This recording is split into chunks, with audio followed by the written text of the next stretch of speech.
సరే, ఈ అదృష్ట రత్నాల్ని మీరు ఎప్పటి నుంచి మార్కెట్లోకి తీసుకొచ్చారు? ఇది మార్కెట్లో తీసుకురావటం కాదు, యాక్చువల్గా ఇది తరతరాల నుంచి ఉన్నది. తరతరాల నుంచి అంటే సుమారుగా 300 సంవత్సరాల నుంచి గురు పరంపర. అలాగే మా 300 సంవత్సరాల నుంచి 300 సంవత్సరాల నుంచి ఉన్న గురు పరంపర. అలాగే మా వంశం అంతా కూడా దీనికి సంబంధించింది మొదటి నుంచి ఇప్పటి వరకు.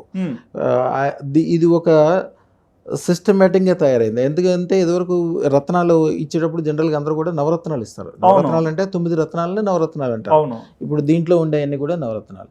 కానీ నవరత్నాల్లో ప్రతి రత్నానికి పాజిటివ్ నెగిటివ్ అనేది ఉంటుంది. అసలు అందరూ రత్నాలు అంటే 9 రత్నాలు అనుకుంటారు. అది కాదు, రత్నాలు మొత్తం 18,900 రత్నాలు ఉన్నాయి. 18,000 రత్నాలు ఉన్నాయి. 18,900. దాంట్లో దాన్ని ధారారత్నాలు అంటారు. 532 రత్నాలు సురరత్నాలు అంటారు. సురరత్నాలు అంటే దేవుడికి సంబంధించిన రత్నం, అంటే మంచి పవర్ఫుల్ అనేది. అలా కాకుండా అదృష్ట రత్నాలు దాంట్లో 32. 32 రత్నాలకి, అసలు నవరత్నాలకి ఈ వేరే రత్నాలకి తేడా ఏముంటుందంటే, నవరత్నాలు 9 రత్నాలు 9 గ్రహాలకు సంబంధించింది. యాక్చువల్గా గ్రహాలు 7, దాంట్లో 2 మాత్రము కాల్పనిక గ్రహాలు, అంటే యాక్చువల్గా మనం ఊహించుకునేవి, రియల్గా ఉండవు.